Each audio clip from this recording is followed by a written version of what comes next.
Ready?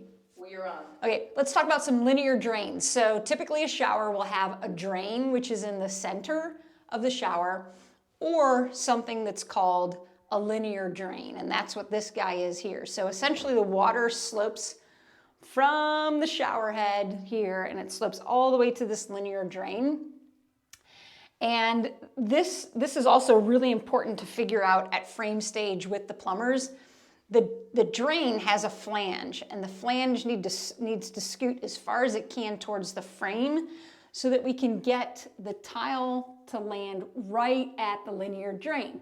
Sometimes you'll see linear drains popped out over here, which is okay. I would say it's not a great look. It takes some thinking in advance. And if it's placed out here, you'll see a tile slope, and it looks, I don't know, I think we can do better. So that's what we did here. So that's where our linear drain is.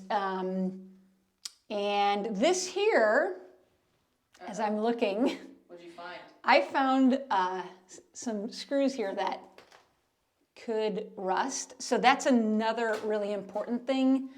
When, building a house, it's really important to touch and feel and look. And, I'm dirty every day. Like I have mud on my shoes, right? Because I was climbing in the backyard. My pants are a mess. Probably smell horrible when I get home, like paint fumes. But anyway, it's you really just have to dig in and touch things and feel things and pay attention and be a part of the team. If there's trash, pick it up. If there are nails, take it out, make it happen.